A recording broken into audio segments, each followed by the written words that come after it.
उत्तर प्रदेश का एक लड़का होता है, काफ़ी दिनों से उसकी शादी नहीं हो रही थी। उसके लिए दूर दूर से रिश्ते तो आ रहे थे, लेकिन किसी न किसी कारण से वो रिश्ता टूट जा रहा था।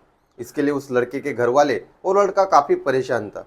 ऐसे में एक दिन उनका कोई दूर का रिश्तेदार उस लड़के के लिए एक रिश्ता लेके आता है और वो लड़का उस लड़की को पसंद कर लेता है। अब इधर उस लड़की को लड़के के घर वाले पसंद करते हैं और लड़के को लड़की के घर वाले पसंद करते हैं। लेकिन वो लड़की शादी के लिए मना करती है। लेकिन जब उस लड़की को उसके घर वाले मनाते हैं तो वो शादी के लिए तैयार हो जाती है। फिर दोनों परिवार साथ में आकर इस लड़का और इस लड़की की शादी करा देते हैं।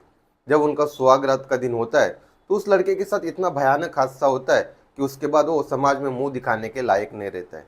दोस्तों, अगर आपने अब तक हमारे यूट्यूब चैनल को सब्सक्राइब नहीं किया तो प्लीज़ चैनल को सब्सक्राइब कर लीजिए, क्योंकि आपके सब्सक्राइब करने से और वीडियो को लाइक करने से हमें आप तक नई नई सच्ची कहानी पहुंचाने में काफ़ी खुशी होती है और हमारा हौसला काफ़ी बढ़ जाता है। इसके लिए प्लीज़ आप चैनल को सब्सक्राइब कर लीजिए। दोस्तों, ये सच्ची कहानी है उत्तर प्रदेश के रायबरेली शहर की। रायबरेली शहर के एक परिसर में एक परिवार रहता था और उस परिवार में एक लड़का था। उसकी शादी की उम्र हो चुकी थी, लेकिन उसकी शादी नहीं हो रही थी। उसके माँ बाप के लाख कोशिशों के बाद भी उसकी शादी की बात नहीं बन पा रही थी। इसके लिए उसके माँ बाप अपने कई रिश्तेदारों को बोल देते, अगर कैसी भी लड़की हो, लड़की छोटी हो, पतली हो, मोटी हो, काली हो, तभी भी हम अपनी लड़की की शादी उसके साथ करा देंगे। यहाँ तक कि शादी का पूरा खर्चा भी हम ही लोग करेंगे। इसके बाद भी उसकी शादी की बात नहीं बन पा रही थी। इसके लिए उसके माँ बाप काफ़ी परेशान हो गए थे। अभी उन्हें ऐसा लगने लगा था कहीं अपने लड़के के नसीब में शादी का योग ही नहीं है। इसके लिए वो ऐसा सोच रहे थे कि अभी हमें शादी का ख्याल अपने मन से निकाल देना चाहिए। तभी उनके घर पर एक रिश्तेदार आता है और उन्हें बोलता है कि आपके लड़के के लिए मेरी नज़र में एक लड़की है और उस लड़की के परिवार वालों से मेरा इतना अच्छे से जमता है कि वो मेरी बात नहीं टालेंगे और इन दोनों की शादी आखिर हो जाएगी। उसके बाद उस रिश्तेदार के कहने के बाद वो दोनों परिवार एक दूसरे से मिलते हैं। अब लड़के का परिवार उस लड़की को पसंद कर लेता है और उस लड़की का परिवार इस लड़के को पसंद कर लेता है। लेकिन उसी बीच वो लड़का उस लड़की को भी पसंद करता है, लेकिन वो लड़की उस लड़के के साथ शादी करने के लिए मना करती है। ऐसे कुछ दिन बीत जाते हैं। उसके बाद लड़की के घर वाले लड़के के घर वालों को फ़ोन कर कर बोलते हैं कि अब लड़की शादी के लिए मान गई है और हम ये रिश्ता करना चाहते हैं। अब इधर लड़के के घर वाले काफ़ी खुश हो जाते हैं। ऐसे ही ये लड़के की शादी नहीं हो रही थी। अब सामने से अगर वो हाँ बोल रहे तो इन्होंने भी कुछ सोचा नहीं समझा नहीं और ये भी शादी के लिए हाँ कर देते और दोनों की पट मंगनी और पट ब्याह हो जाता है। उनकी शादी बड़ी अच्छी तरीके से होती है। सारी रस्में बहुत ही अच्छी तरीके से हो जाती है। दोनों परिवार किसी चीज़ की कोई कमी नहीं रखते। जब उनकी शादी हो जाती है तो वो लड़की अपने मायके से ससुराल आती है और ससुराल आने के बाद शादी की बची कुची सारी रस्में पूरी की जाती है।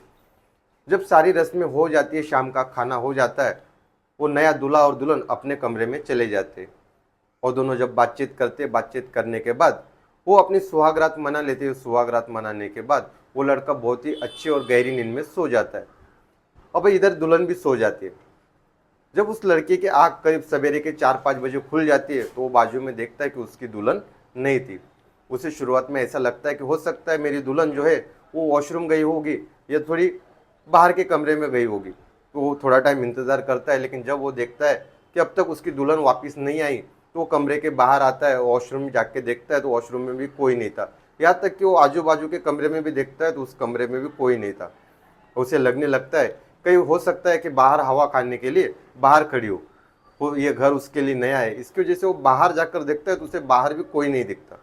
उसके बाद उसे कुछ ना कुछ गड़बड़ होने की आशंका होती है। उसके बाद वो तुरंत अपने माँ बाप के पास आता है और इसकी खबर अपने माँ बाप को देता है।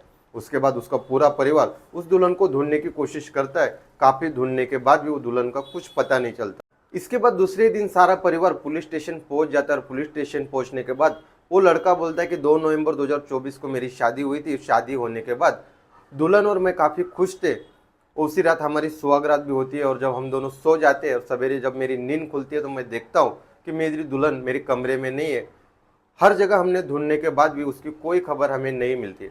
जब इसका बयान पुलिस ले लेती है उसके बाद उस लड़की के परिवार वालों को भी बुलाया जाता है और जब पुलिस उस लड़की के परिवार को पूछताछ करती है तो उस लड़की के माँ बाप बोलते हैं कि हो सकता है हमारी लड़की अपने मन से यहाँ से भागी हो, क्योंकि हमारे एक गांव के लड़के से वो प्यार करती थी और लड़का भी हमारी लड़की से प्यार करता था।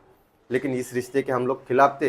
इसके लिए हमें ऐसा लगता था कि हम हमारी लड़की की शादी करा देंगे तो हमारी लड़की सुधर जाएगी। इसके लिए हमने जल्दी जल्दी में हमारी लड़की की शादी करा दी। जब पुलिस इन दोनों परिवार का बयान लेती है तो पुलिस को भी ऐसा लगता है कि हो सकता है उसी लड़के के साथ ये लड़की भागी हो। दोस्तों, शादी जैसा बड़ा फैसला लेने से पहले दोनों परिवारों की और लड़का और लड़की की सबकी रजामंदी होना जरूरी होती है।